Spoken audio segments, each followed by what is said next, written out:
está realizando. Então, esse aqui era um momento para a gente parar e respirar e pensar conceitualmente nas nossas atividades, para a gente tentar executar da melhor forma possível, dentro das nossas possibilidades. Depois a gente convidou o pessoal dos museus da cidade, né, dos museus municipal, museus dos esportes e Museu da Arte Sacra, e aí a gente decidiu abrir o evento para todo mundo. Então, a gente tem, desde o começo do ano, feito todas as edições abertas, e a gente tem ficado muito feliz com a participação de vocês em todos os sentidos, tem sido bem bacana.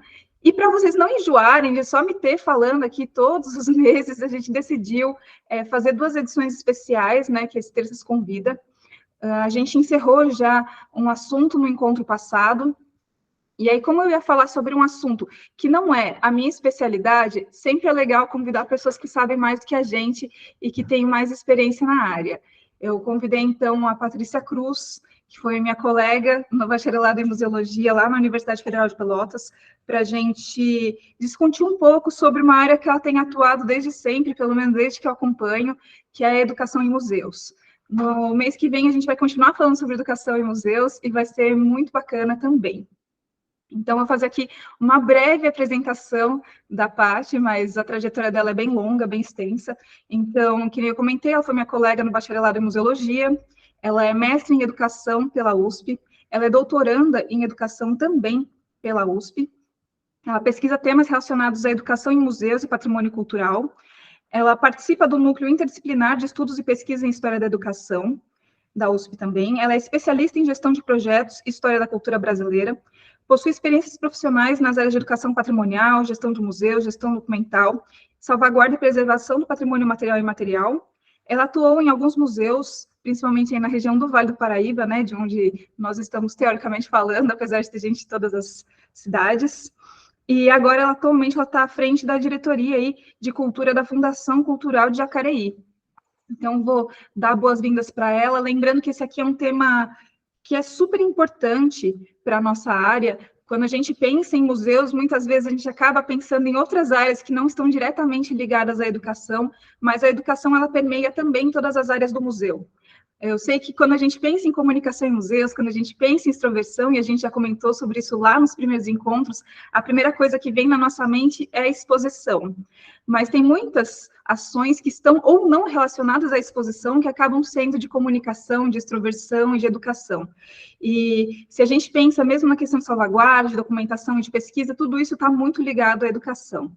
Então, aproveitem a fala da nossa convidada, eu tenho certeza que vai ser muito bacana, e logo mais a gente conversa de novo ao fim do encontro. Se vocês quiserem deixar perguntas ao longo do encontro, fiquem à vontade para escrever no chat, e depois a gente lê com carinho. Então, bom encontro para todo mundo, até logo. Paty, fica à vontade. Obrigada, Mariana, muito obrigada pelo convite, obrigada também ao CCT, acompanho o trabalho de vocês, a gente já fez parcerias aqui com a AVE também, Jacareí, é muito bacana o trabalho de vocês, principalmente da dona Ângela também, aí, que está desbravando, né, esse meio aqui no nosso Vale do Paraíba. Eu já vou pedir desculpa antecipadamente, porque eu tô com uma tosse, que eu tô me recuperando dessa gripe louca que tá por aí, né? Então, tem horas que dá uma crisezinha de tosse. Como a Mari já falou, a educação em museus, ela me atraiu praticamente desde o primeiro semestre da graduação, né? Então, é um ponto que sempre me chamou muito a atenção na área da museologia, né? Apesar de pouco explorado pela museologia de um modo enquanto disciplina científica, né? Ela se volta muito mais para outros temas mais relacionados à questão do objeto, muitas vezes, né? Dessa relação homem-objeto, mas a educação perpassa por isso. E também é um meio um pouco explorado pela própria educação, né? Então, eu já tive a oportunidade de ir em cursos de pedagogia, fazer falas sobre a educação em museus, e percebendo esse distanciamento também da pedagogia em relação a esse campo. E aí, eu já vou deixar bem claro, né, de início, que esse termo educação em museus é um termo muito mais abrangente, é um termo que eu optei em utilizar na minha pesquisa, né, minha pesquisa de mestrado versou sobre a temática da educação em museus, mas tendo foco o MAV, que é o Museu de Antropologia do Vale do Paraíba, aqui em Jacareí, e também no doutorado. Por quê? Nós vamos falar um pouco hoje, inclusive, dos conceitos, metodologias que envolvem a educação em museus, ou educação no museu, a gente pode até falar assim. Nós temos aí educação patrimonial, educação para o patrimônio, educação museal, e entre outras também que a gente vai abordar. Então, nesse meio todo, né, nesse caudal aí de terminologias, eu adotei a educação em museus como uma forma de dizer o local onde eu estou, que é esse distanciamento para entender esses conceitos, essas outras terminologias, tá? Eu vou compartilhar uma apresentação aqui com vocês para a gente iniciar, então.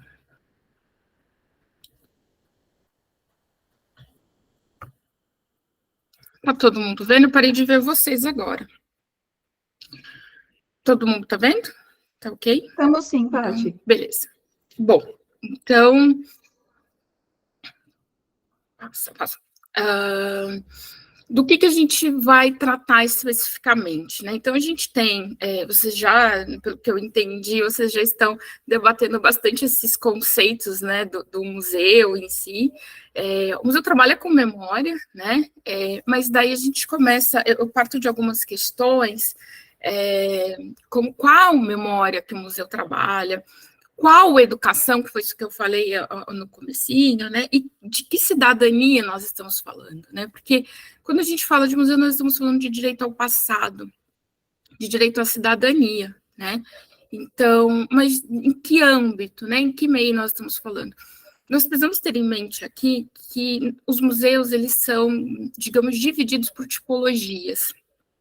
Então, a primeira questão é que o meu campo de fala está envolvido na história, né? Então, nós vamos falar de museus históricos. A maior parte dos museus, eles acabam tendo tipologias, por exemplo, museus de ciências, museus de artes. Esses museus, eles acabam tendo um desenho já mais definido do que seria a educação em suas instituições. Então, nesse caminho, nesse caudal, né, a gente está ali entre museologia, história, educação, né, são campos disciplinares que muitas vezes se chocam, se cruzam, se distanciam, se aproximam. E, né, na história da educação, que é a minha linha de pesquisa, basicamente, a ideia é traçar aí essa história da educação em museus, né? Aí eu comecei uma busca nesse entrecruzamento desses três campos disciplinares, né, para entender quando que essa relação começa a se tornar mais próxima, mais imbricada, digamos assim. Então, aí eu situo a pesquisa basicamente no início do século XX, né, com alguns recuos aí até 1870, algo nesse caminho. E com o que eu me deparo, né? Principalmente com os museus escolares,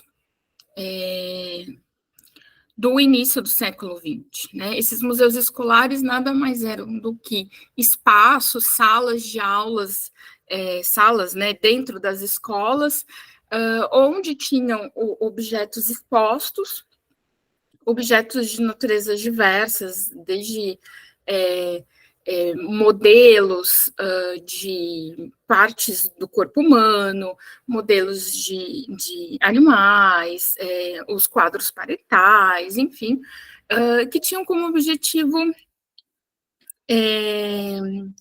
aproximar o aluno daquilo que estava sendo estudado no livro didático, né? Essas salas, né, que depois passaram, inclusive, a se chamar museus escolares, essas salas, elas estavam muito ligadas ao estilo pedagógico do momento, né? Então, no Brasil, principalmente, nos Estados Unidos, enfim, o método intuitivo estava sendo utilizado nas escolas, né? Então, o método intuitivo, ou também lição das coisas, o que é, né? Ele ensina através do contato, através da observação. Então, a partir da bagagem que o aluno tem, ele observa o objeto, entende como aquele objeto se insere no cotidiano, então esse é o aprendizado. Qual que é o grande objetivo, né, e sendo um pouco mais crítico, qual que é o grande objetivo do método intuitivo? Ensinar as pessoas para o trabalho, né? Então, não tem, por trás do método intuitivo, naquele período, pelo menos não tem aí uma crítica, o estímulo ao pensamento crítico em relação ao objeto ou em relação ao que está sendo ensinado. Mas a ideia, nesse momento, é inovadora, né? E ela vem com o intuito de tirar aquele ensino que era pela memorização, aquele ensino mais metódico, digamos assim, né? Então, nas escolas são criados esses espaços. Nesse mesmo período, começam também, em 1870, ocorrem as exposições universais, né? As exposições universais em Paris, na Filadélfia, inclusive no Brasil também ocorreu, um pouco posterior, né, 1922, mas as exposições universais, elas serviram justamente para divulgar o método intuitivo, né? Dentro dessas exposições universais ocorriam seminários pedagógicos, enfim, e nessas exposições, né, essas exposições elas tinham o olhar para o futuro, com a ideia de trazer materiais didáticos de ponta, digamos assim, né, tecnológicos para aquele período, para incentivar que os professores, enfim, tivessem um material didático mais diverso para levar para a sala de aula. E essas exposições universais, elas deram origem aos museus pedagógicos, que foram criados dentro das escolas normais. Na Caetano de Campos, aqui em São Paulo, a gente tem um exemplo, né, que era uma escola normal, para escola de formação de professor, e o objetivo desse museu pedagógico era, então, trazer materiais didáticos para os professores, né? Então, nesses museus pedagógicos, a gente encontra desde carteiras para os alunos, né? Então, modernas, digamos assim, até materiais para os professores utilizarem no seu processo de elaboração das aulas, né? Como também materiais para utilizar com os alunos. Então, isso também vai gerando, hoje, por exemplo, no Museu da Caetano de Campos, né, lá no arquivo, tem um acervo desse material do Museu Pedagógico. Então, a gente tem essas duas tipologias de museus aí nessa aproximação. Museologia, educação, a gente pode dizer assim. Desses dois museus, a gente vai ter também a aproximação com os museus de ciências, né, que aí, nesse período ali do início do século, nós temos os 3 museus no Brasil, que é o Museu Nacional, o Emílio Guild e o Museu Paulista, né, Museu do Ipiranga. Esses 3 museus também atuando aí, ambos, né, os 3 atuando nessa área mais de ciências, apesar do Museu Paulista ter sido criado com o intuito de ser um marco da independência, enfim, ele, naquele momento, ele ainda não está voltado para a história, né? A seção de história no Museu Paulista, ela só vai ser criada em 1920.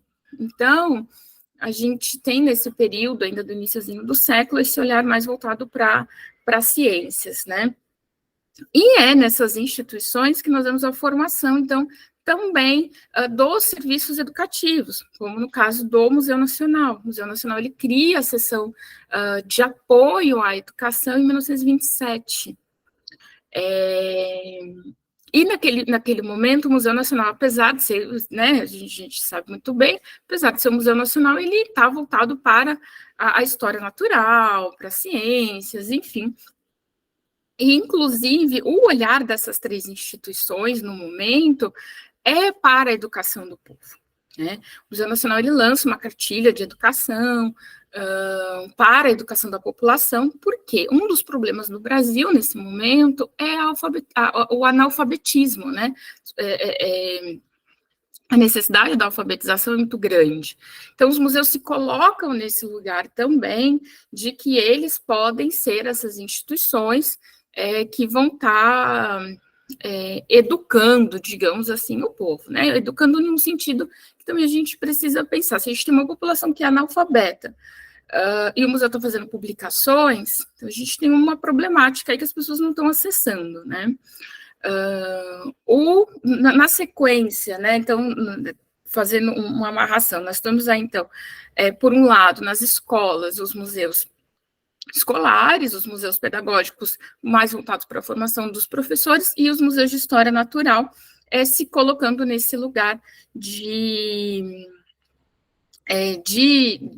formação, de educador do povo, né? E é justamente esse termo, educar o povo, que o diretor, por exemplo, do Museu Paulista utiliza ali por volta dos 1907, que a função do museu é educar o povo. Bom, dito tudo isso, nós começamos a ver no Brasil uma formação voltada para essa questão da educação em museus, né? Então, começa a ter um olhar dentro das instituições, nós temos lá, então, em 1927, a criação da seção de apoio à educação do Museu Nacional, depois nós temos o próprio Museu Histórico Nacional, com um olhar, né, de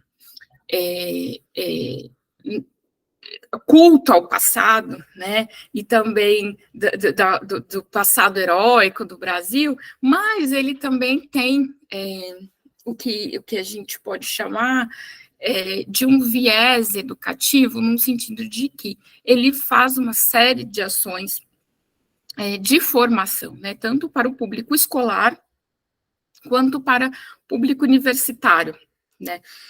São esses dois públicos que eles se voltam. E aí, quando a gente começa a ver esse olhar mais voltado para a escola, ocorre em 58 esses marcos, né, que eu trago alguns marcos, esse marco que é o seminário do Rio de Janeiro sobre a função educativa dos museus, né. É bom lembrar que quando a gente está falando de função educativa dos museus, a gente já vê aqui uma outra influência, que é da sociologia, quando está trazendo essa questão de função. Também a gente precisa problematizar, né? Mas, naquele momento, então, os museus eles passam a se firmar mais ainda com esse papel educativo, mas no sentido de auxiliar da escola, né? Então, já desde lá de 1927, a assistência de apoio à educação, que era do Museu Nacional, emprestava caixas com materiais para as escolas, fazia formação de professor. Todas as ações dessas instituições eram voltadas já para o público escolar. Apesar desses museus dizerem que tinham a função que tinham como premissa, né, educar o povo, mas eles não olhavam para esse público espontâneo até então. E em 58, o seminário do Rio de Janeiro, que ele foi promovido inclusive pela Unesco, o seminário, ele firma mais ainda essa colocação do museu nesse lugar, né? Então, os serviços educativos já criados até aquele momento se colocam como auxiliares do currículo escolar, como auxiliares da escola, mas como uma complementação. Então, aquelas ideias de que o aluno, do que ele via no livro didático, lá no início do século, e depois ele entrava naquela sala que era o museu escolar, e ele podia ter aquele acesso, né, podia tocar no objeto, podia ver, né, então dava uma tridimensionalidade ao que estava no livro didático. Isso se firma mais ainda, né,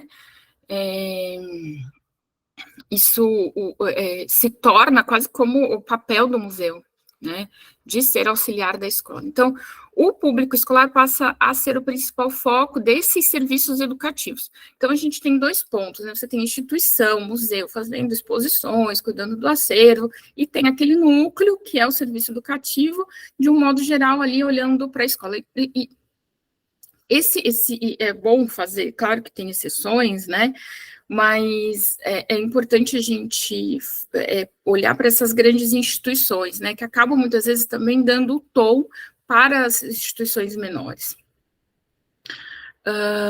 E isso vai, né, nós temos alguns despontamentos ali de publicações, por exemplo,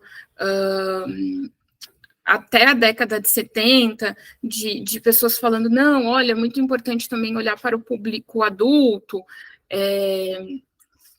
principalmente depois do movimento, né, da Escola Nova, né, em 32, a gente tem alguns momentos em que se fala, olha, é necessário olhar para o público adulto, é necessário fazer cursos no museu para o público adulto, mas eles se voltam muito também para a educação supletiva, né, para a educação de jovens e adultos. Então, sempre ali o museu colocado como esse local de apoio à escola, né? Seja muitas vezes na educação, em alguns momentos, né, na educação de jovens e adultos, ou na educação de base, né, ensino fundamental médio, e também, em alguns momentos, para o ensino superior.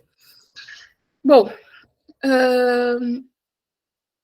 nós temos aí, então, a partir de 1970, né, um movimento pela nova museologia, e na educação, né, a nova museologia, ela é um movimento que ocorre com o intuito de apoiar o desenvolvimento das comunidades, né, o museu se tirando desse local de saber único, né, e olhando para o seu entorno, de aproximação, nós temos aí a possibilidade, né, o conceito, a ideia de criação do museu integral, que é aquele museu que está, de fato, preocupado com o seu entorno, de fato, preocupado com o desenvolvimento local, né, nós temos alguns nomes importantes, como Hugues de Varrini, e ocorre em 72 a Mesa de Santiago do Chile, né, que foi um marco para a museologia em si, para os museus,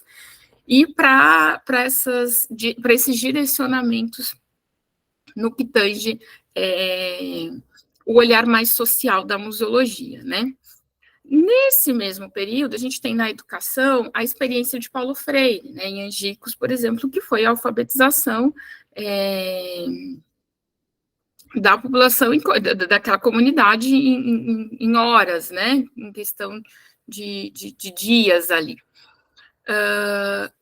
Essa experiência, por exemplo, aqui me acendeu uma luz na pesquisa, né, porque quando eu me debrucei sobre o material do Hugues de Varrini, eu localizei várias referências diretas que ele faz a Paulo Freire e a experiência de Angicos.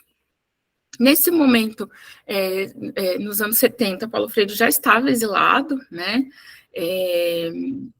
e ele e o Hugues de Varrini têm uma aproximação muito grande, né, eles chegaram a ter uma amizade, e Paulo Freire foi convidado para participar da Mesa de Santiago do Chile, foi impedido pelo governo brasileiro, né, ele seria o representante brasileiro, né, mas foi impedido pelo governo, o governo brasileiro não apoiou, sabemos muito bem por quê, né, estávamos em período de ditadura militar, e as ideias de Paulo Freire vão permeando, então, alguns conceitos da nova museologia, né, então, muito para além da questão da educação em museus, né, a nova museologia, ela vai entendendo o museu quase como uma dimensão educativa. mas o principal foco é o desenvolvimento da comunidade, é o desenvolvimento local. E o Hugues de Varine, ele se apropria muito bem desses conceitos do Paulo Freire e vai pensando, então, a educação para além da escola, né? Então, a gente tem esse... Quando eu comentei aqui, né, que os anos até 50, a partir de até, né, 1970, mas já lá desde o início do século até a década de 50, era um embrião ainda desse museu que era auxiliar da escola. Isso se firma depois, mas na Europa isso já estava dado, né? Então, isso já era, eles entendiam nesse formato, né? Então, a gente tem publicações do ICOM, por exemplo, que reforçam isso, e com o advento da nova museologia, né, com essa chegada da nova museologia, esse novo pensamento, enfim, a gente tem o Georges Rivière ali repensando o museu também, o Museu do Homem, né, na França, ele vai olhando para esse conceito de uma dimensão educativa do museu. Então, o Hugues de Varine, ele vai se apropriando dessas ideias do Paulo Freire, né, já ali nos anos 70, e trazendo para eu me esqueci agora o nome do museu, enfim, é um museu comunitário que ele... Acho que é Crécois o nome do museu. O museu que ele vai gerenciar na França, né? Então, ele testa, digamos assim, 3 tipos do que ele chama de animação. São formatos, o que ele fala que é uma animação terapêutica. A animação terapêutica é aquilo que o museu faz apenas como, por exemplo, vamos fazer um show, né? Vamos fazer uma apresentação aqui, o pessoal, é o lazer, né? Então, o pessoal curtiu, tá bom, vai embora, acabou, não mudou nada, não fez nenhuma diferença na vida de ninguém, mas foi uma imposição do museu, o museu que decidiu fazer aquilo sem consultar o seu entorno, digamos assim, né? Sem entender o seu entorno. Então, ele faz a animação terapêutica. Aí nós temos a segunda, que já é um tipo de animação mais aprofundado,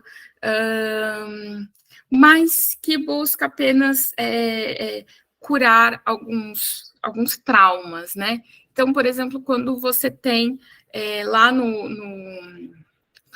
Museu do Holocausto, um exemplo, né? Você tem lá no Museu do Holocausto uma exposição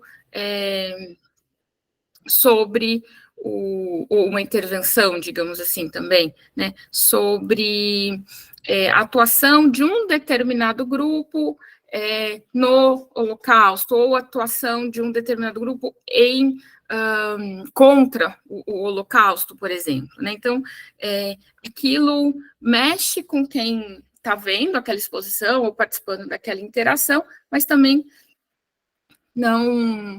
aquela pessoa muitas vezes não está inserida na comunidade, então não houve uma pesquisa por parte do museu para entender o que o grupo quer, né? Se fez diferença, se não fez, o museu cumpriu o seu papel e acabou, né? E aí tem a animação para o desenvolvimento. E aí, muito baseado em Paulo Freire, é justamente, primeiro, né, verificar com a população, com o entorno do museu, quais são as necessidades, quais são o que aquele entorno precisa, né? Então, muitas vezes, o problema é uma questão econômica. Então, o que tem naquela região que o museu pode incentivar? O que tem naquela região que o museu pode trazer? Porque o museu, ele é muito esse lugar também que recebe pessoas de fora para conhecer o que tem no local, né? Então, o que o museu vai demonstrar para também essa pessoa de fora? Mas o que o museu pode realizar junto com a comunidade, né? Para o seu desenvolvimento, para estimular esse desenvolvimento, seja em várias áreas, né? Questões sociais, questões econômicas, questões educativas também, né? Educacionais, a gente pode dizer assim.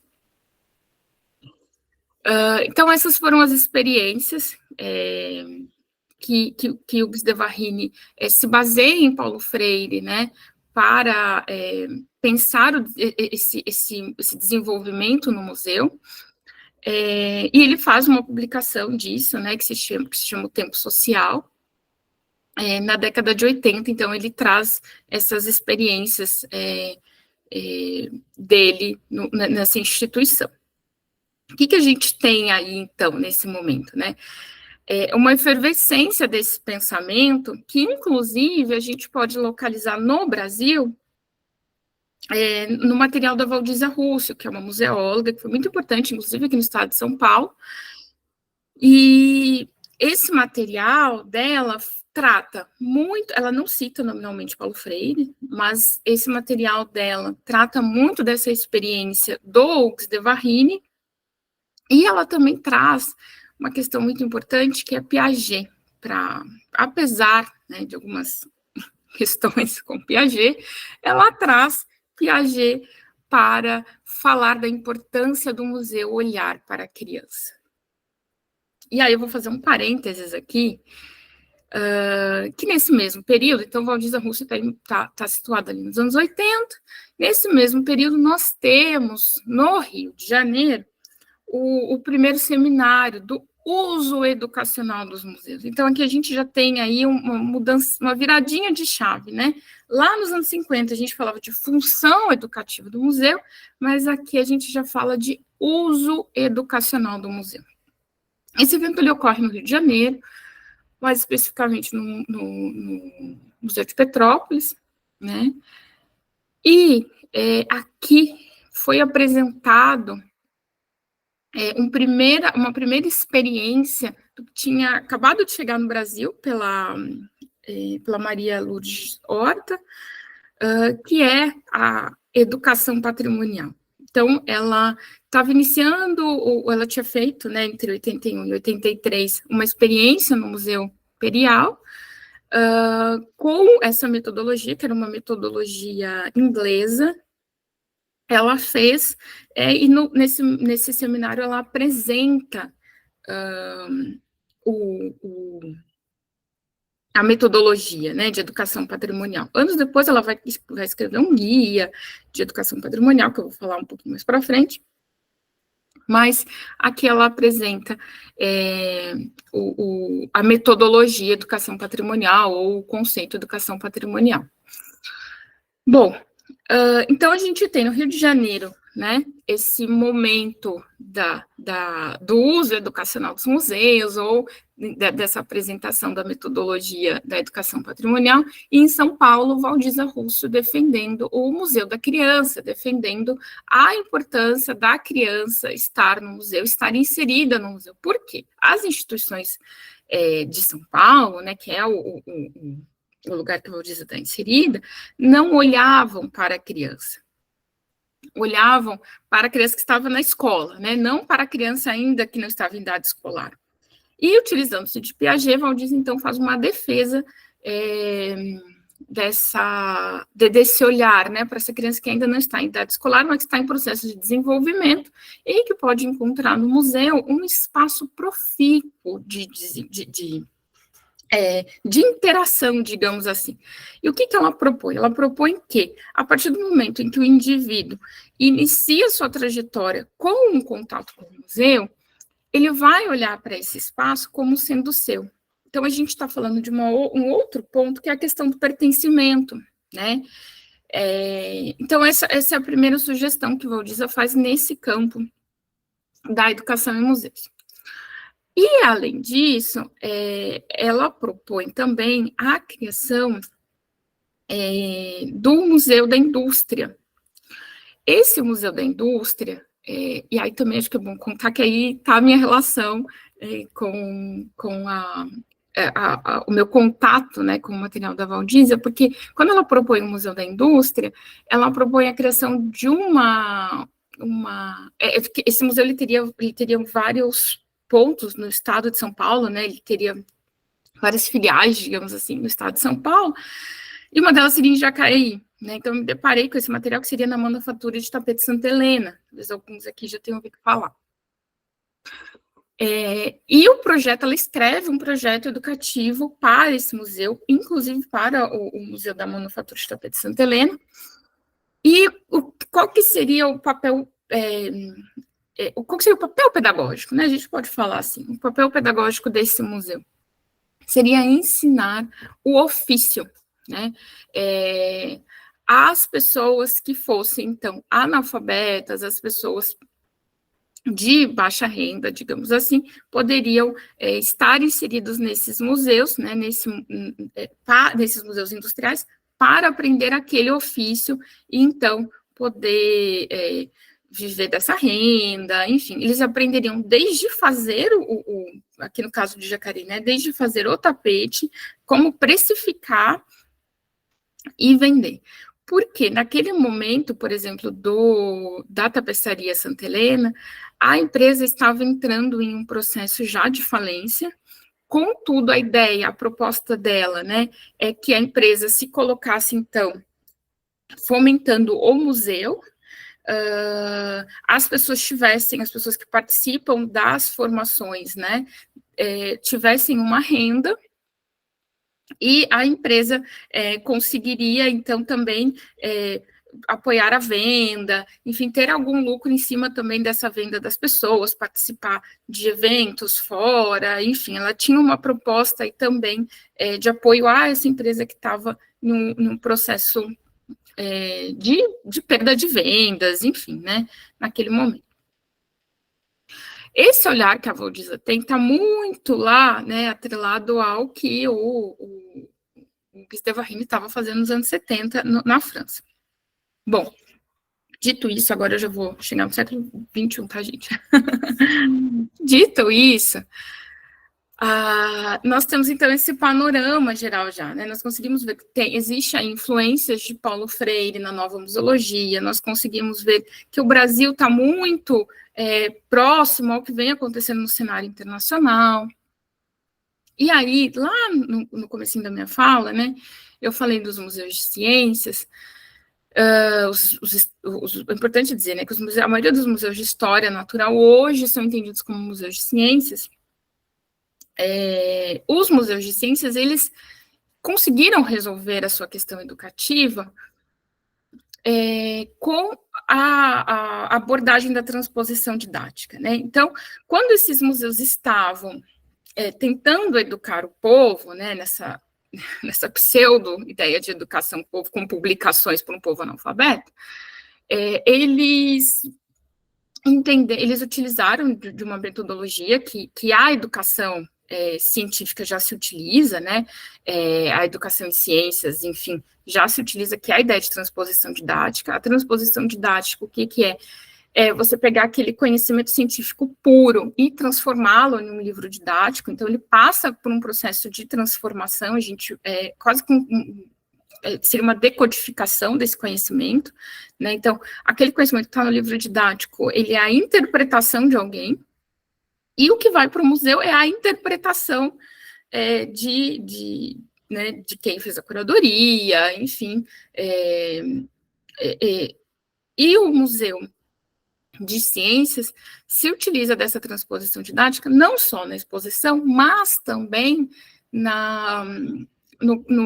nas suas ações educativas, né? Então, quando faz a mediação, aí a gente pode até fazer uns pensamentos críticos, não sei se eu tenho tempo para isso, mas, por exemplo, aperta esse botão, você vai ver acontecer aqui, você entendeu o processo? Você apertou o botão, a água passou por aqui, fez um processo e aqui saiu vapor, por exemplo, né? Você entendeu o processo? Entendeu? Acabou, é isso. Então, tem esses pontos, mas também tem outros em que essa transposição didática funciona muito bem.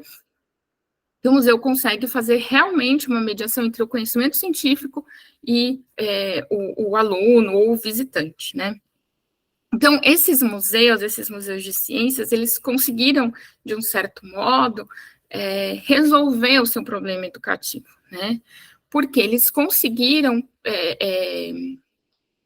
transformar aquilo que se produz dentro da instituição, ou até, né, por outros pesquisadores, enfim, e criar um diálogo com o público. Os museus de artes também, a gente pode dizer, né? Existe no Brasil e na América do Norte esse conceito de arte e educação, né? No Brasil, isso foi, digamos, traduzido pela Ana May Barbosa, que ela propõe a proposta triangular, né? Ela faz ela cria esse conceito, que é você fazer a leitura, interpretação, observação, leitura e interpretação da obra. E os museus de arte se apropriaram muito bem disso, né? Trabalham muito bem isso. A gente tem um ótimo exemplo, que é o Museu Lazar Segal, aqui em São Paulo. Então, isso também foi muito bem resolvido com os museus de artes, né? Apesar de a gente... os museus de artes ainda terem a problemática de serem entendidos como um local da elite, né? Muito mais do que os outros museus dentro. O museu já é muitas vezes entendido como um lugar da elite, mas os museus de arte, eles se despontam nisso, né? Eles ainda sofrem muito com isso, eles ainda têm que quebrar essa barreira, e eles buscam se utilizar muito da arte e educação como uma ferramenta também de transpor essa barreira. E aí a gente tem um problema, né, que são os museus históricos e os etnográficos. Esses museus que estão, esses museus que precisam, né, como a gente falou lá na outra imagem, que precisam se aproximar do público, né, que precisam estar inseridos no seu entorno. Por quê? Esses museus históricos, muitas vezes os mais tradicionais, né, eles contam ainda hoje essa história oficial, esse passado heróico, esse saudosismo, né, ao passado, eles ainda acabam virando isso. E aí, quando a gente olha para alguns museus etnográficos, eles também se colocam muitas vezes assim e precisam ter um olhar mais para o entorno, né? Em alguns, os museus etnográficos criados, mas agora no início do século XXI, eles já nascem com uma roupagem real de nova museologia, né? Então, eles conseguem estar mais próximos ao seu entorno, né? Conseguem, de fato, se colocar na comunidade, ter um impacto sobre a comunidade, de fato. Mas a gente tem esses mais antigos que eu brinco, assim, que, por exemplo, é muito difícil para o Museu Paulista, que ele é quase como se fosse um transatlântico, se voltar para o seu entorno, né? Então, fazer essa manobra demanda mais. E aí, os museus históricos, que é onde a minha pesquisa, por exemplo, de doutorado se coloca, eu estudo o Museu Paulista e o Museu Histórico Nacional. Essas duas instituições têm uma série de problemas no sentido de definir quais são os seus métodos de educação, né, em museus. Aí agora é onde está o que eu falei, né, na minha primeira fala. Eu utilizo essa terminologia educação em museus. Por quê? A educação patrimonial criada trazida, né, não criada, né, trazida pela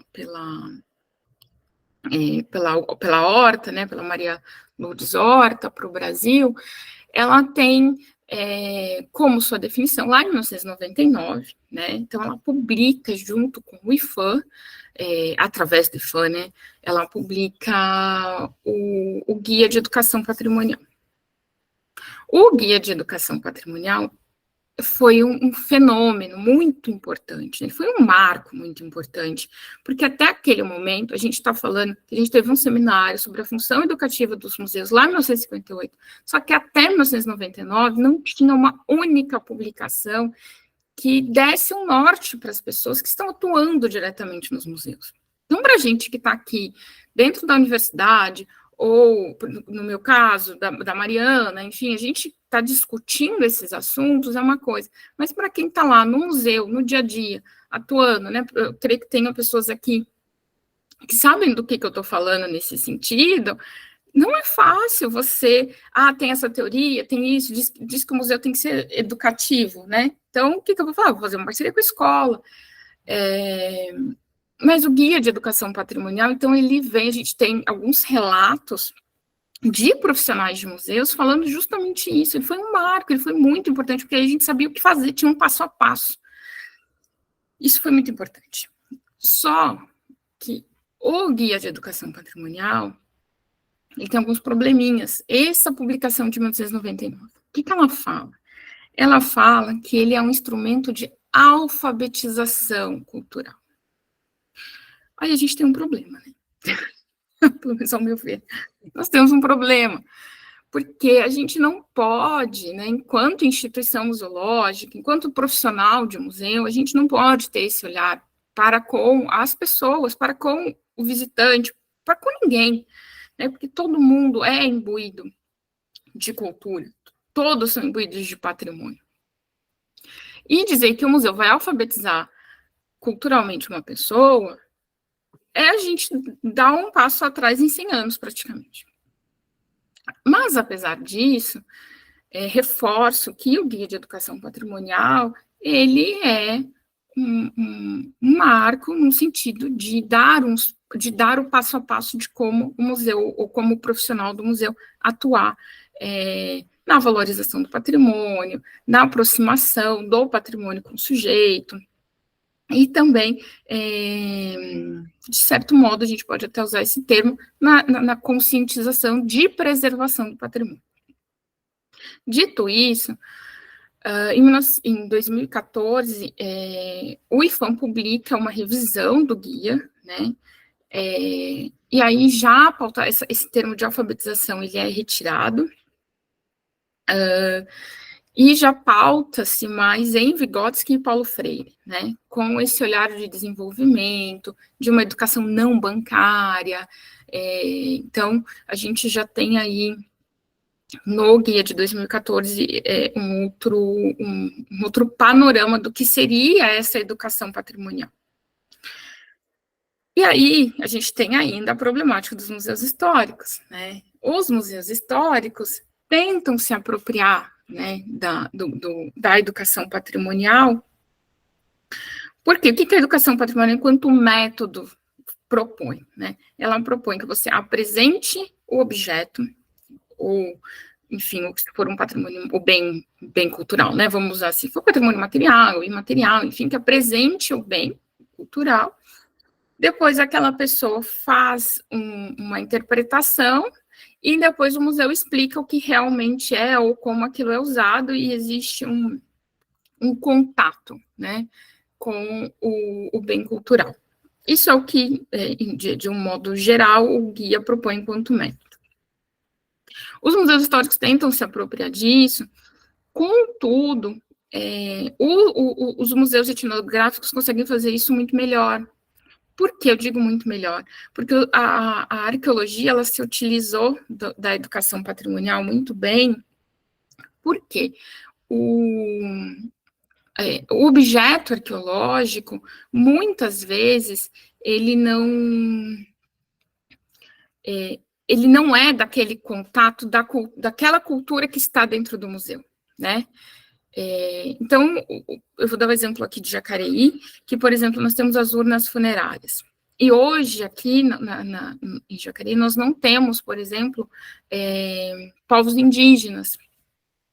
Então, nós precisamos, de um certo modo, sim, decodificar ou traduzir o que é aquele significado, né, o que é aquela urna funerária, para o público que está visitando o museu, que não é um público indígena, não é um público que reconhece aquele material muitas vezes.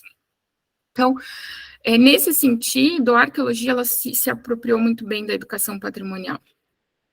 E hoje, aí eu quero fazer um adendo a essa fala, porque hoje a arqueologia e os museus etnográficos, do exemplo do MAI, por exemplo, têm feito um trabalho incrível de trazer os povos indígenas, os remanescentes desses povos que são donos, de fato, daqueles objetos que estão no museu, né, para reconhecê-los, para indicá-los, traduzi-los, enfim, né. Então, esses museus têm feito um trabalho muito, muito interessante, aí saliento o papel do MAI nesse processo.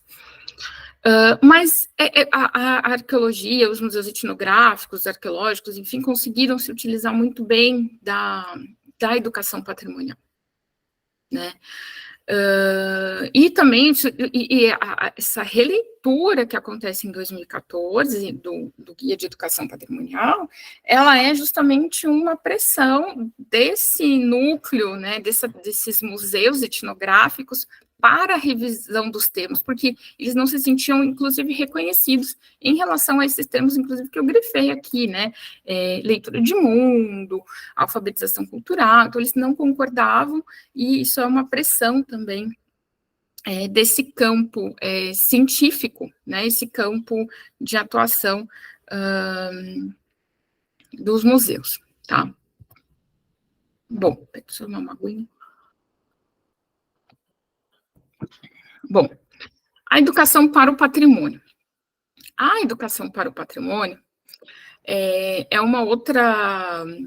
A gente não chama de metodologia, a gente chama de conceito, até porque a educação para o patrimônio, ela não apresenta um método, né? Ela não apresenta passos para você executá-la. Ela é um conceito, e é um conceito justamente que surge ali nos anos 2000, dentro da USP, inclusive, né, dentro da Faculdade de Educação da USP, em parceria com o Museu Lazar Segal, que é um museu de arte, mas ela surge pensando a dimensão do museu, né?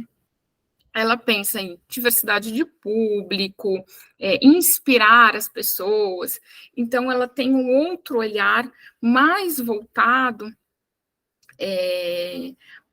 para a questão de compreender a pessoa como um sujeito que já tem uma bagagem, em que ela vai olhar para o que está no museu para a exposição, um exemplo, né, porque aqui na educação para o patrimônio a gente já tem o entendimento de que a exposição também é educativa, então o museu ele tem uma dimensão educacional, que essa pessoa visita a exposição, já com que a bagagem que ela tem, ela vai incluir coisas e vai ter um olhar crítico sobre o que está na exposição, ela vai incluir, né, digamos, a exposição na sua bagagem cultural. Então, a educação patrimonial, ela tem esse provocador, né, então, ela vai sempre partir de uma provocação para para propor aí um pensamento crítico, uma reflexão sobre o tema. Então, ela vai ter essa outra dinâmica, né, diferente um pouco do que é a educação patrimonial. A gente tem um exemplo, e aí a Mari vai reconhecer, que é o LEP, né? O LEP, que é o Laboratório de Educação para o Patrimônio, foi a primeira experiência universitária, digamos assim, criada no Brasil com essa terminologia, educação para o patrimônio. E o LEP, ele visa justamente desenvolver como um inspirador, né? Que as pessoas possam ter contato com o bem de um modo profícuo, de um modo lúdico, muitas vezes, do bem cultural, né? Então ela vai ter esse contato, muitas vezes ela já tem um conhecimento sobre, esse conhecimento se aprofunda e também desperta aí visões críticas, esse é o principal objetivo. O LEP, ele pertence ao FIPEL, né, está inserido dentro do curso de museologia, e ele produz uma série de atividades para os museus do FIPEL, né, mas sempre tendo como o conceito essa ideia de inspirar. E aí, a gente tem, a partir de 2016, mais ou menos, e efetivamente a partir de 2018, a institucionalização do termo educação museal. Por que eu falo institucionalização do termo? porque esse termo eu consegui localizar a utilização do termo educação museal já desde 1940. Alô? Eu gostaria de dar minha humilde opinião, por favor. Oi? Eu gostaria de dar a minha opinião, por favor.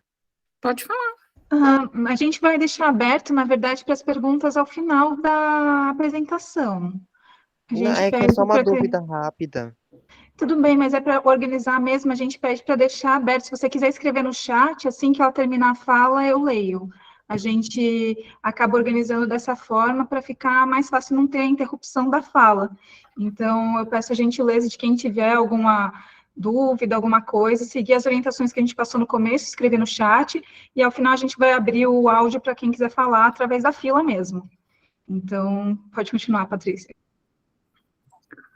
Bom, a gente tem a questão da educação museal já desde o início, desde 1940, eu consegui mapear a utilização do termo. No Brasil, ele realmente só passa a ser utilizado em alguns momentos, né, em algumas publicações no início do século XXI, mas no âmbito internacional, já desde 1940, isso é possível a gente mapear nas publicações do ICOM, principalmente, né.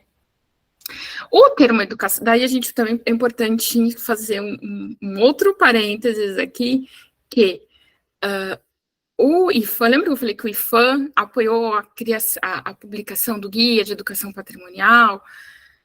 Nós temos em 2009, 2009, a criação do IBRAM, né? O IBRAM, então, que é o Instituto Brasileiro de Museus, ele era um departamento de museus do IFAM, eles saem, né, criado o Instituto, e o IBRAM assume, então, a responsabilidade de uma série de museus que estavam sob a aba do IFAM, e então o IBRAM começa aí um movimento também de se colocar como instituto, né, como instituição referência para os museus. E aí, uma coisa que eu e a minha orientadora, a gente vai chegando muito à conclusão também, é que esse termo de educação museal, ele passa a ser também uma forma do IBRAM se opor, né, ou fazer frente, a gente pode dizer assim, do IFAM, né, da educação patrimonial, que estava ali instituída pelo IFAM, e aí, então, o IBRAM cria a sua educação museal. Mas isso também é muito importante, porque a gente começa a ver um movimento dentro dos museus que são geridos pelo IBRAM, dos educadores de museus buscar o reconhecimento da profissão de educador de museu.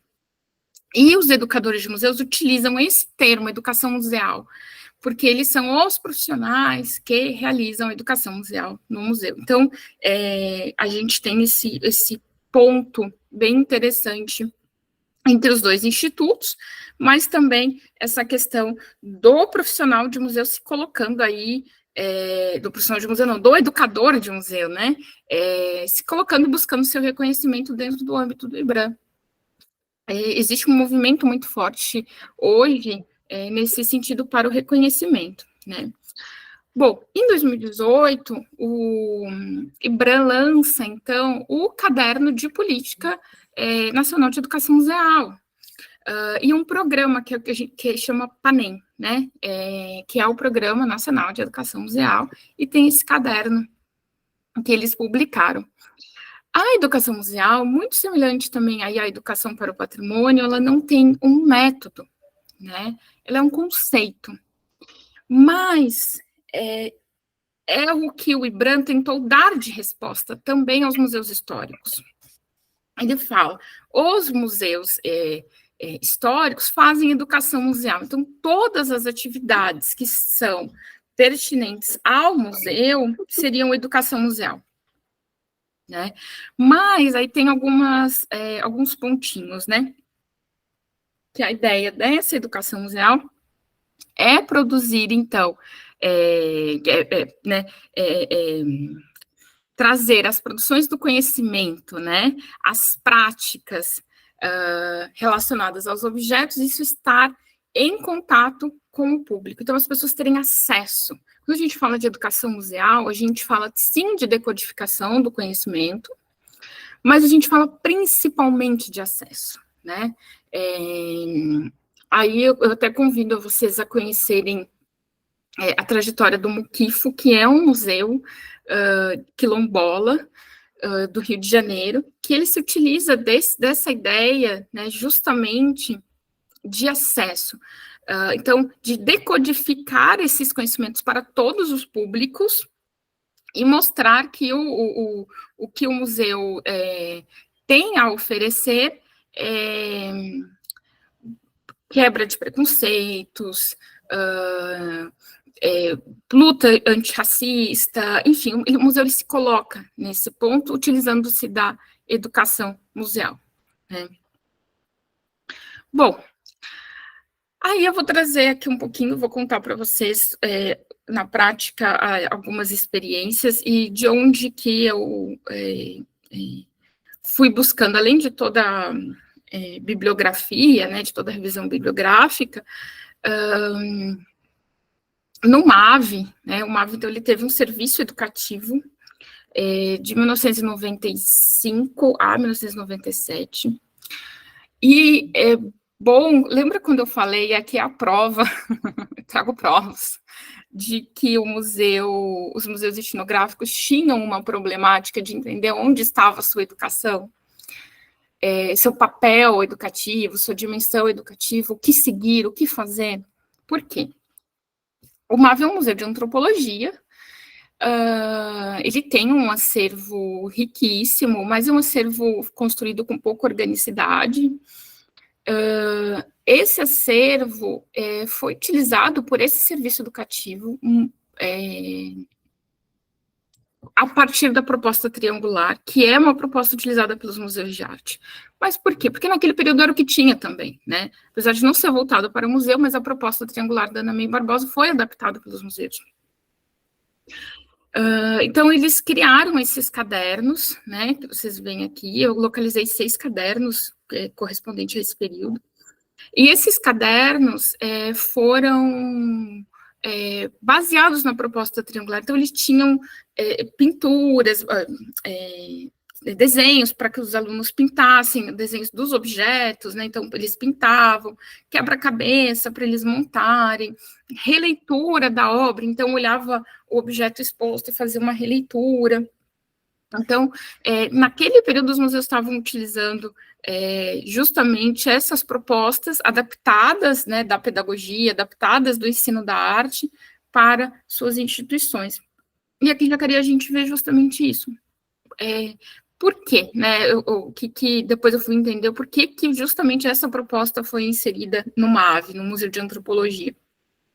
Mas a resposta, né, é que a funcionária, né, que encabeçou esse processo, que encabeçou a criação do primeiro serviço educativo do MAV, que foi a Silvia Bigarelli, ela tinha formação em artes.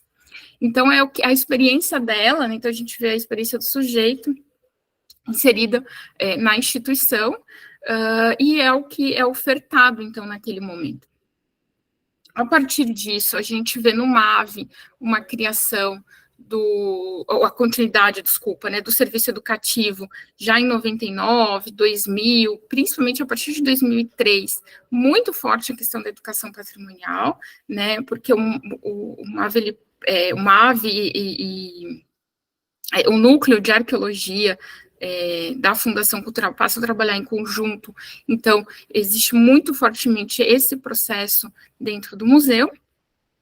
E, posteriormente, então, já a partir de 2018, essa inserção mais do conceito de educação para o patrimônio, né?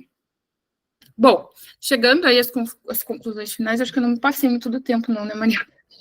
Chegando às considerações finais, né, o que a gente precisa ter em mente? Quando a gente vai pensar uma atividade educativa, quando a gente vai trabalhar com esses conceitos, né, são vários. A gente precisa olhar qual que é o nosso objetivo, qual que é o objetivo do museu, qual que é a missão desse museu, né? Eu falei muito de museus de história, que precisam se repensar, que estão utilizando hoje a educação museal como uma resposta, mas talvez não seja isso, né? O museu ele se utiliza muito, a museologia, né? Ou o museu, os profissionais de museus buscam muito na educação métodos para aplicar no museu. Muitas vezes essa busca, né, desses conceitos e métodos da pedagogia são muitas vezes para legitimar discursos dos museus. Isso precisa ser revisto, isso precisa ser analisado, e nós precisamos, então,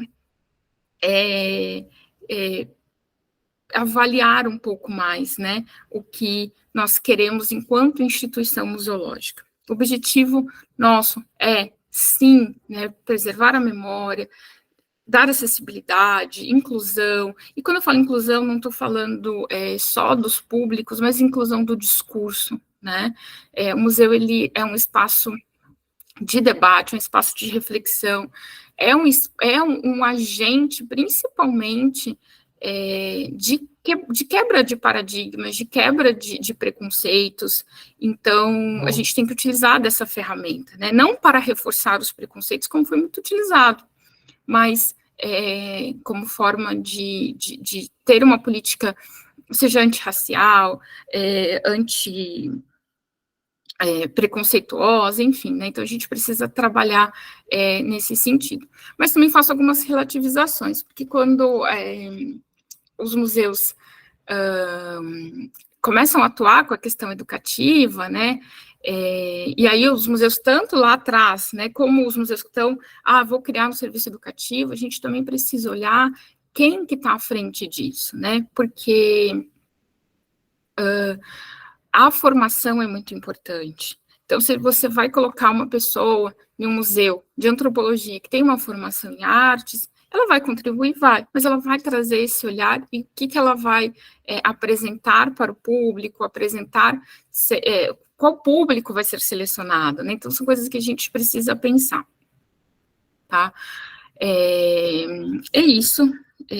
Agradeço, né? Quem quiser entrar em contato, estou à disposição. Eu fiz uma fala bem introdutória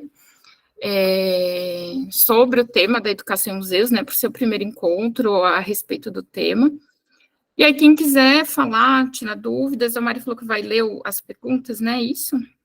Isso, Patrícia, obrigada de novo, então, por ter aceito o convite. A primeira coisa que eu vou falar, gente, a gente está famoso, né, hoje, está interessante isso aqui, tivemos alguns momentos aqui de ataques, enfim, mas é verdade, Paty, é que você não estava vendo, mas tem de tudo aqui. Vou aproveitar, então, eu anotei muita coisa para conversar, queria agradecer realmente a fala, foi super interessante acompanhar, né, eu tenho acompanhado a trajetória da Patrícia desde sempre, então, poder ouvir a pesquisa dela agora e saber tudo o que está acontecendo foi bem bacana. A primeira coisa que eu vou fazer, então, é ler as perguntas de vocês, depois eu tenho algumas coisas para comentar também. E, bom, a primeira pessoa que perguntou aqui foi o Elidiomar, eu acho que isso aqui tem tudo a ver com aquele começo da fala da Patrícia, quando ela estava falando, então, sobre o surgimento do movimento da nova museologia e como isso impactou a educação museal, e ele diz assim, o Rio de Janeiro é tido como a cidade de maior número de museus, mas quase todos os museus estão restritos a um pedaço pequeno da cidade, zona central ou sul. Essa restrição de acesso deve ser considerada um problema prioritário para o pessoal do museu? Principalmente aí pensando na questão da educação, que é o nosso tema de hoje? O que você acha? Elidiomar, né? É isso, né?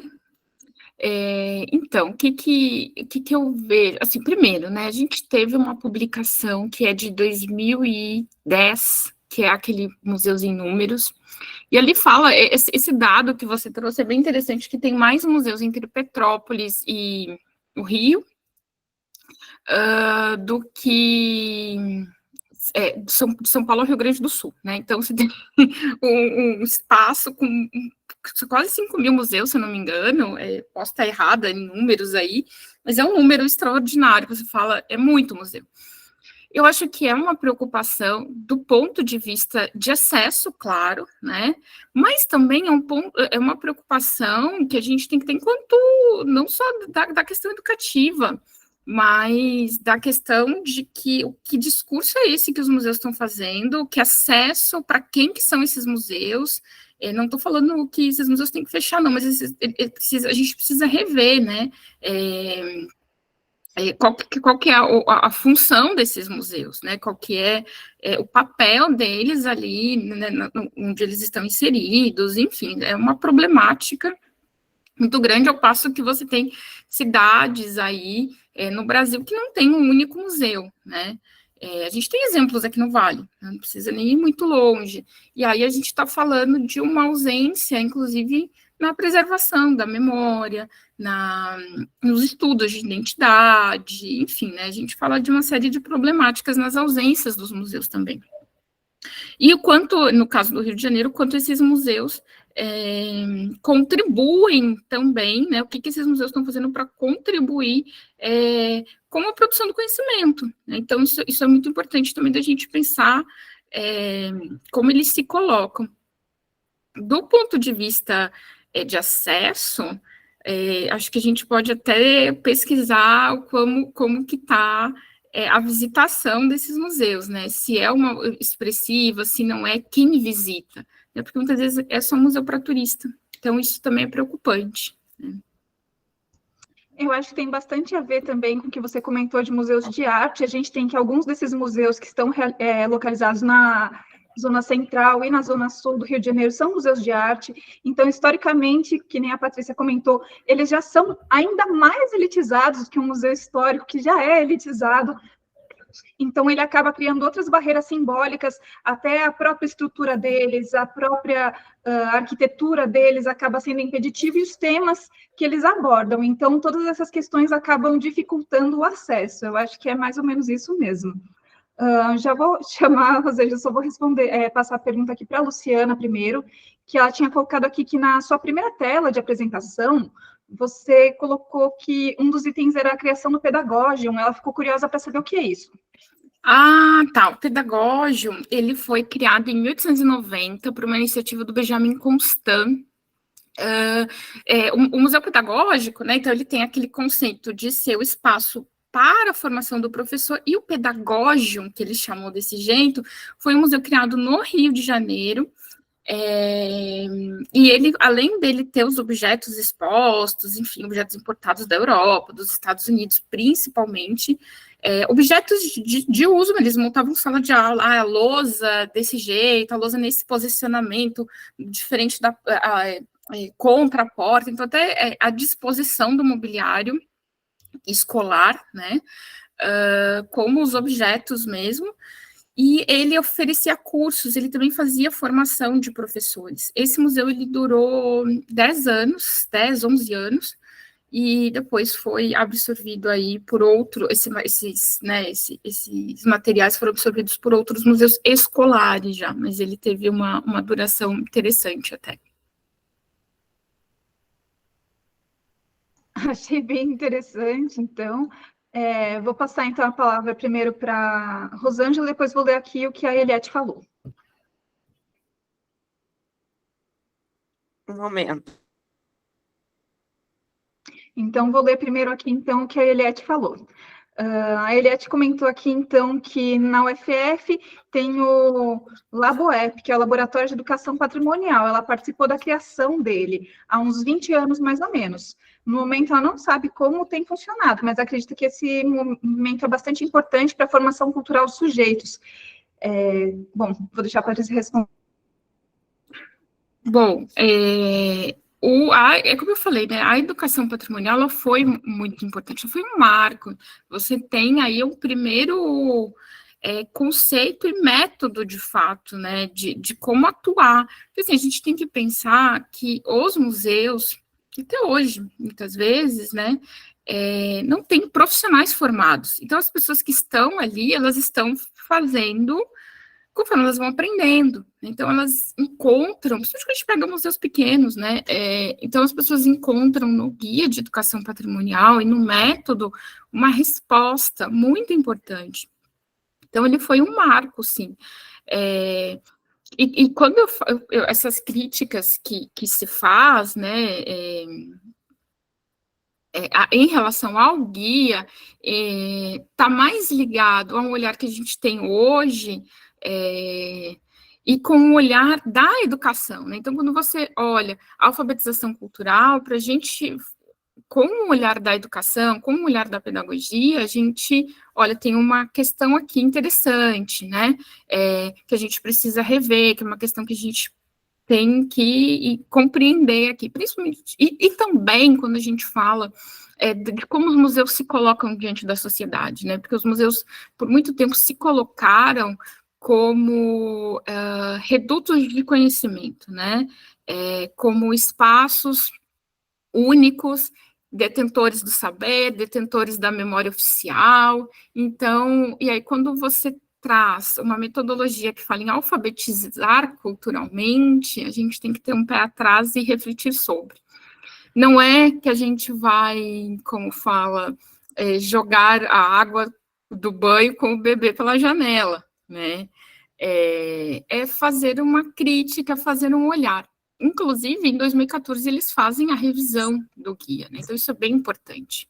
É justamente daquela ideia de, olha, isso foi importante, vamos rever, vamos melhorar, vamos reavaliar. Inclusive, eles trazem Paulo Freire e Vygotsky aí para a discussão, né? O que você está falando, então, dessa crítica, a gente já conhece bastante, né, quem trabalha na área, então, sempre que alguém traz esse material, inclusive como referência de algum trabalho e tudo mais, existe essa crítica. A ideia de alfabetização cultural é um negócio muito maluco, mas a gente tem que contextualizar com tudo que foi pensado nos anos 90, né? Então, é o que você está falando. Ele não é um material que é insignificante por causa disso. Ele tem sua importância, sim, apesar dos termos equivocados para a nossa visão atual e até um pouco anterior à nossa visão atual. Mesmo assim, não é algo que dá para jogar tudo fora, né? A gente realmente deve aproveitar os seus pontos altos. Vou abrir, então, aqui para a Eliette fazer a pergunta dela também.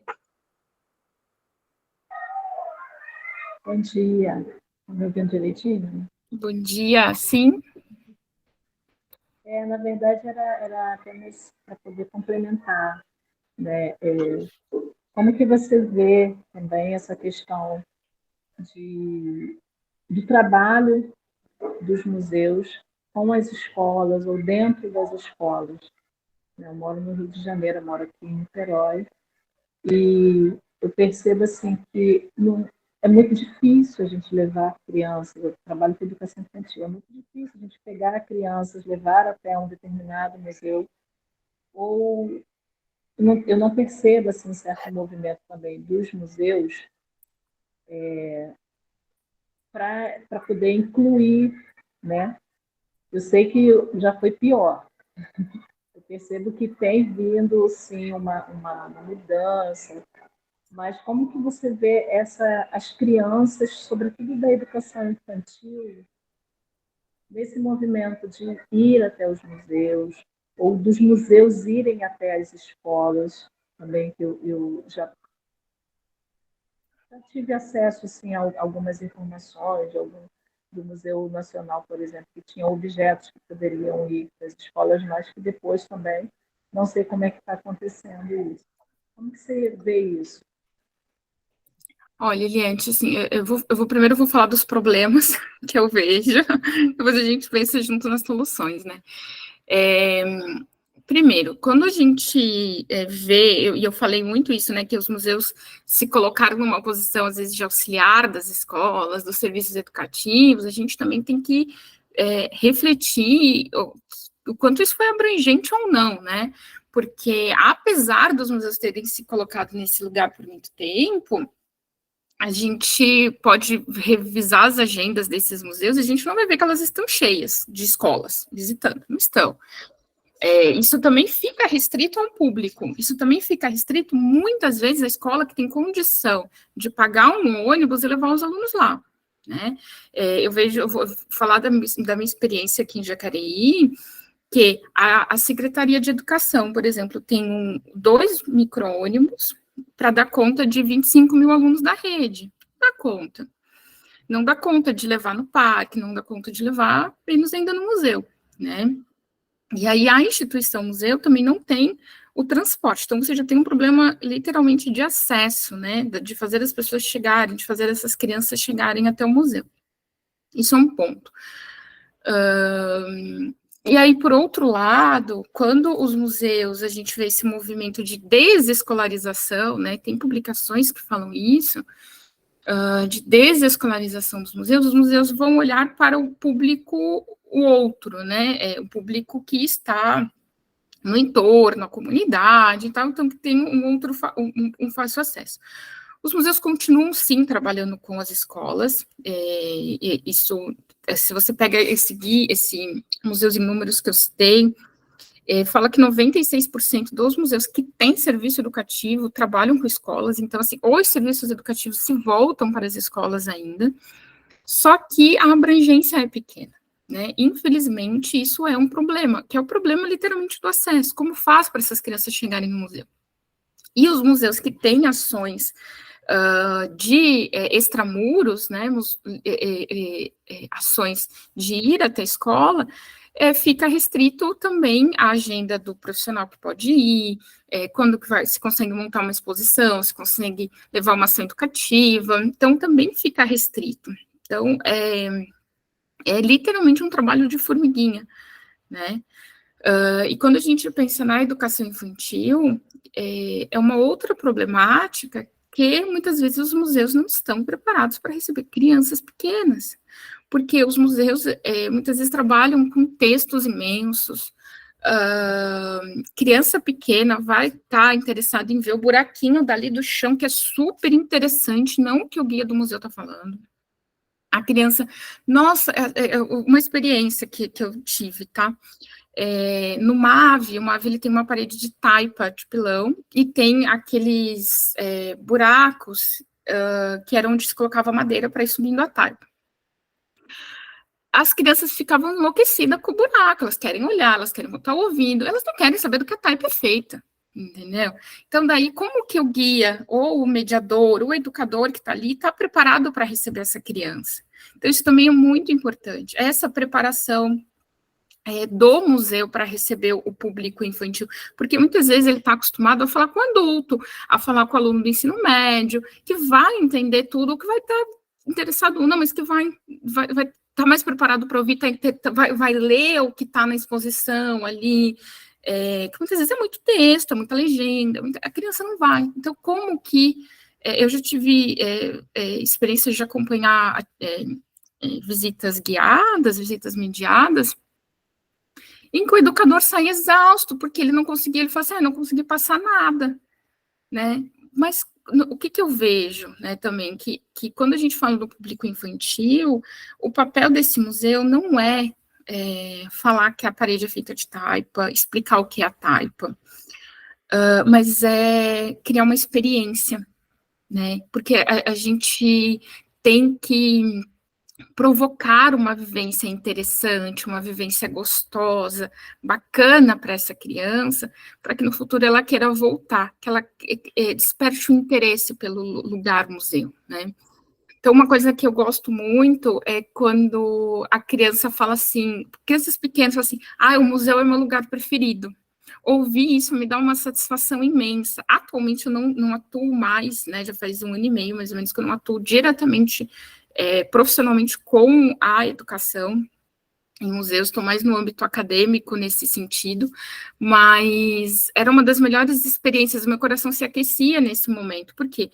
Porque a gente plantou uma semente que torna o museu um espaço legal, né? Tem aquela frase, use seu museu, essa criança vai usar o seu museu, né? Ela vai usar o museu como um espaço de fato, talvez de pensamento crítico, de provocação, de reflexão. Então, isso é muito importante. Então, a gente está plantando uma semente quando a gente fala principalmente da educação infantil, né? E é isso. Então, é preparo, na minha opinião, dos museus, e também que a gente consiga ampliar o acesso, porque o acesso, se você não tem o ônibus para levar a criançada no museu, não tem como a escola chegar no museu, né? E vice-versa também, se não tem como, não tem profissionais em número suficiente, que isso é um problema que os museus sofrem, enfim. É isso mesmo, então, que eu concordo com a Patrícia. Essa publicação, inclusive, Museus em Números, é super interessante para você ter um panorama geral dos museus no Brasil. A gente vê isso na prática também, quando a gente faz pesquisa de público para nossos planos museológicos e tudo mais. Sempre, em todas as cidades, a reclamação dos professores é a mesma, que é a falta de transporte para levar os alunos até a escola, indo bem ao encontro disso que a Patrícia está falando. E muitas vezes, quando eles chegam na escola, chega ao segundo problema: as crianças praticamente não saem das salas de aula por causa da dificuldade de transporte. Quando elas chegam no museu, elas estão eufóricas, porque elas não saíram nunca, ou saem uma vez por ano, ou saem uma vez a cada 5 anos, por causa da falta de transporte. Isso acaba gerando outras complicações durante a mediação, porque às vezes os mediadores dos museus não estão preparados para receber a quantidade de alunos que chega de uma vez, justamente porque eles conseguem, às vezes as prefeituras conseguem o transporte para aquele dia, e é isso. Então, em vez de aos poucos chegar 200 alunos de uma vez no museu que não está esperando receber 200 alunos de uma vez, e aí tem o problema da linguagem, que nem a Paty falou. Então as pessoas não estão acostumadas a fazer mediação para criança e acabam fazendo exatamente na mesma linguagem que fariam para o público adulto, e acho que tem essa questão de calibrar as expectativas também da instituição sobre a mediação, conversar sobre a possibilidade de fazer diferentes roteiros, diferentes leituras do acervo que ela tem para diferentes tipos de público. Possibilidades não faltam dentro de instituições museológicas, o que falta é ter esse olhar, o profissional que atua na instituição para diferentes olhares, porque a gente acaba muitas vezes ficando preso ao mesmo roteiro que a gente segue dentro de um espaço, porque a gente está acostumado a fazer aquilo. E quando a gente está acostumado a fazer aquilo, a gente entra nesses hábitos institucionais um pouco complexos, né? Vou comentar. Oi. Só uma complementação da importância da parceria museu e profissionais da educação, né? Porque tendo o profissional da educação que conhece a criança, que tem a possibilidade, né, a facilidade, no caso, de conversar, de ensinar os pequenos, ele estando na exposição junto com o mediador, tudo pode ficar melhor. Então, acho que é muito importante essas formações para os educadores, né? Não só de acesso também, entendeu? Eu sei que os museus precisam do dinheiro para se manter, mas eu acho que tendo uma facilidade, eu acho que nem todos os museus, os professores podem entrar gratuitamente. Tem muitos museus que a gente precisa pagar. E isso também dificulta, né? Pagar para poder entrar, entendeu? Às vezes as formações que acontecem dentro dos museus também não são nos horários fáceis da gente poder participar, entendeu? Eu já falei aqui em outro momento, mas eu estou aqui agora porque o meu amigo está lá na minha sala com a minha turma para eu poder participar um pouquinho. Então, tudo isso tem que ser levado em consideração também. Parceria entre museus e educadores para que essa alfabetização museal, alfabetização cultural, gostei muito disso, possa ser realizada com qualidade. Obrigada, viu? Essa parceria entre o museu e as escolas é fundamental em todos os sentidos, na verdade. Existem até ações que são contínuas, né? Então, de repente, o profissional do museu vai até a escola, trabalha com determinado tema na escola e depois recebe a mesma turma no museu. Então, acaba tendo uma troca que é bem legal. É um processo que eu acho muito bacana, apesar de trabalhoso e muitas vezes inviável em boa parte das instituições, mas deveria ser feito com mais frequência. Vou comentar aqui também que a Ana falou que ela está participando desse encontro porque ela está no processo de fundação de um museu. Eu achei isso muito bacana. Então, muitas vezes as pessoas, quando vão criar um museu ou salas expositivas, elas acabam não buscando muita informação sobre nenhum tema referente à área. Seja sempre bem-vinda aqui aos encontros. A gente vai, no próximo encontro, continuar falando sobre educação e depois a gente vai tratar sobre outros temas da museologia. Então, puxa, achei muito legal mesmo você estar por aqui. Eu vou pedir, se alguém tiver mais alguma questão, escrever no chat. A gente está numa situação aqui um pouco complicada, que muita gente está pedindo para entrar, e a gente está no fim do encontro. Então, se alguém tiver alguma questão, alguma coisa para falar, por favor, escreva no chat. A gente não vai estar mais aceitando as falas, né, durante os questionamentos, para evitar futuros problemas. Eu ia comentar aqui também que a B Porto colocou, que perguntou para a Patrícia se ela disponibilizaria os slides. Eu já vou dizer que normalmente eu não disponibilizo os meus, dos encontros, dá um pouco de trabalho e tudo mais, mas daí a questão da Patrícia, ela veja se ela acha interessante ou não. Oi, desculpa interromper, mas eu estou com uma dúvida. Escreve no chat, por favor. Quanto a disponibilizar, então, assim, na verdade, eu não tenho os contatos de vocês, mas essa apresentação, basicamente, ela é resumo da minha dissertação, do meu terceiro capítulo da dissertação. Então, eu deixo o convite para quem quiser, e aí já muito bem mais destrinchado, né, do que a apresentação em si, porque a apresentação ela acaba sendo mais tópicos, né? Então, eu deixo já o convite para vocês, se você digitar aí no Google. Você quer deixar o link da sua dissertação, de repente, no chat? Pode ser, fica mais fácil, né? E aí é bacana, porque daí ali vocês conseguem, inclusive, também conhecer algumas experiências do MAVE, em relação à questão da educação também, né? Eu vou também fazer aqui a leitura do comentário da Regina Pimentel, que ela disse assim, que ela, como expositora de arte sacra em museus do Vale do Paraíba, ela já teve a experiência de receber alguns alunos e observou a falta de orientação especializada sobre a exposição em pauta. Eu acho que isso também é uma questão, né? Normalmente, quando a gente monta uma exposição, tem o treinamento, ou deveria ter pelo menos, dos mediadores, das pessoas que vão receber o público. Porque, independente da exposição, ser uma exposição temporária realizada pelo museu ou realizada externamente, é bacana que tenha esse processo. Vou ver o que a Patrícia acha sobre o tema também. Eu só estava respondendo aqui enquanto ela está procurando o link. Obrigada, Mari. Regina, eu conheço Regina Pimentel, já expôs ela no MAVE, a época que eu estava lá na direção.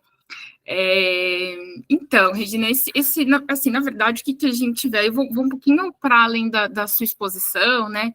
O que a gente vê muito? Que quando ocorre a curadoria de uma exposição, a curadoria ela é feita e depois eles vão lá no setor educativo e passam as informações. Olha, isso aqui, isso aqui, isso aqui. Isso gera um problema imenso, porque o educador ou a pessoa que for fazer a mediação, ela não participou da concepção daquela exposição, ela não fez um planejamento do que vai ser utilizado no serviço educativo, na atividade educativa. Ela só tem ali o que o curador passou para ela. Então, o não participar é muito importante, né? É de extrema importância que a curadoria tenha a abertura para o setor educativo participar, para que ele acompanhe todo o processo de elaboração dessa exposição, porque daí o setor educativo vai conseguir compreender qual é a melhor forma de abordagem. E aí sim, a Mariana falou uma coisa muito interessante, que é a criação de roteiros para os diversos públicos. É assim que o setor educativo consegue fazer esse trabalho, né? De produzir os roteiros, de fazer algo realmente importante, algo que crie impacto no visitante, né, que cria uma boa experiência, porque quando a curadoria simplesmente vai lá e fala, olha, é isso para o serviço educativo, a gente tem uma série de problemas, e aí sim a gente pode falar nesse termo que você utilizou, Regina, que é o despreparo, muitas vezes, em relação àquele objeto, porque o serviço educativo não participou da curadoria, então ele não sabe da pesquisa que foi desenvolvida, ele não sabe como que se chegou naquelas informações, enfim. A gente tem uma série de problemas quando tem esse desmerecimento, e eu falo desmerecimento porque é assim que o serviço educativo muitas vezes é visto dentro da instituição museal, né, como o menor, né, aquele que só vai decodificar. Então, a curadoria é sempre vista um pouco até como mais importante dentro da instituição. E não, né? Os dois têm um grau de importância iguais e precisam trabalhar em conjunto. Vou comentar aqui o que a Ana Roberta comentou. Ela disse que ela estudou em Rio Grande, morou em Pelotas por 7 anos, e é muito legal ver o movimento que esse tipo de curso reverbera nas cidades, no caso, os cursos de museologia, arqueologia e biblioteconomia. Parabéns pelo trabalho, gurias. Muito obrigada, então. Obrigada. O Matheus comentou aqui que ele atuou há alguns anos no Museu do Folclore como monitor, e que para ele uma das grandes dificuldades recorrentes é esse excesso de crianças por turma, ainda mais quando são crianças menores, pois dispersam com facilidade, e muitos educadores, quando chegam no museu, transferem todas as responsabilidades para os monitores.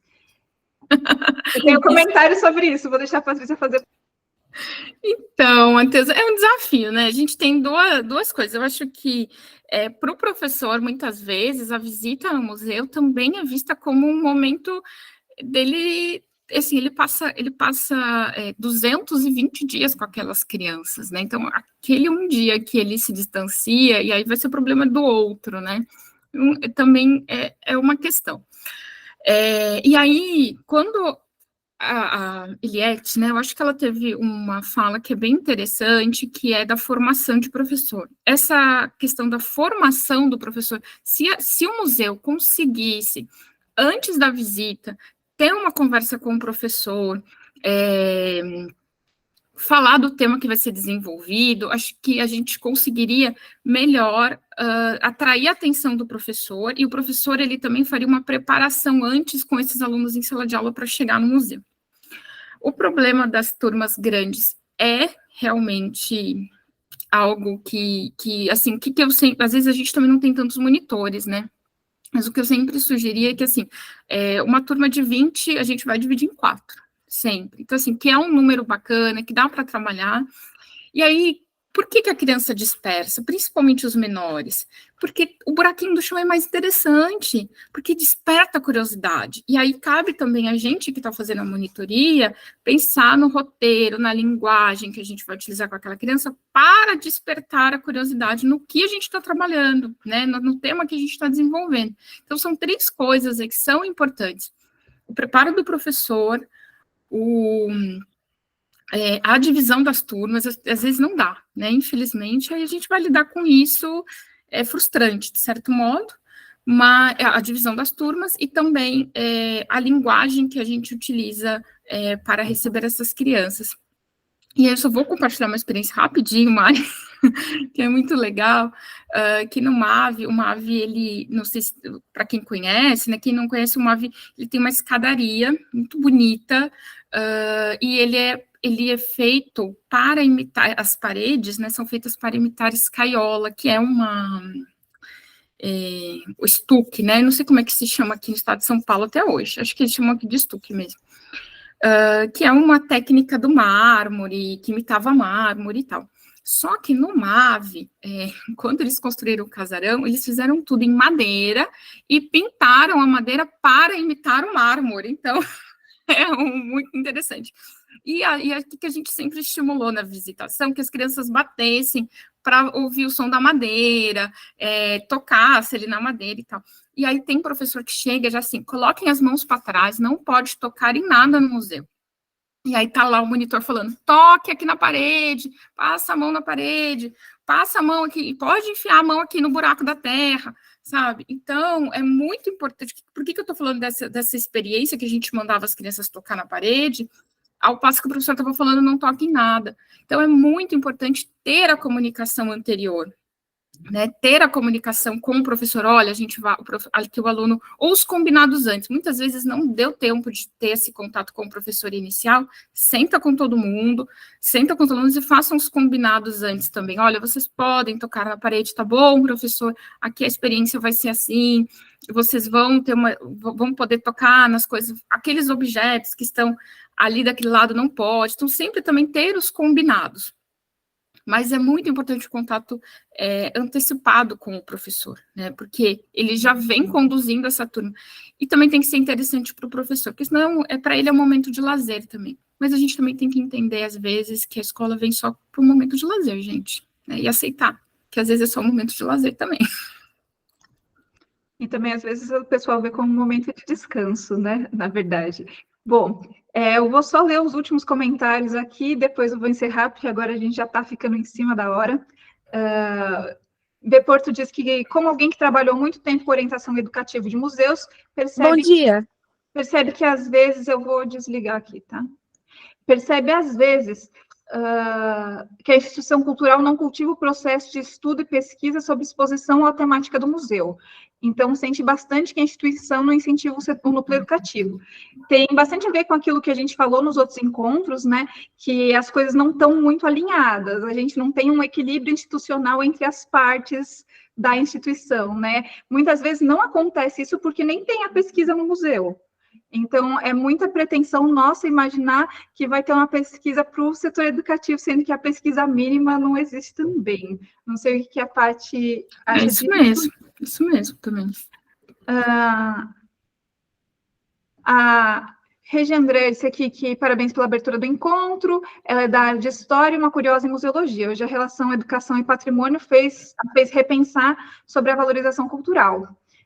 Que bom, que foi bacana, né? Escrevi aqui o nome do trabalho da Patrícia também, caso alguém não consiga acessar pelo link.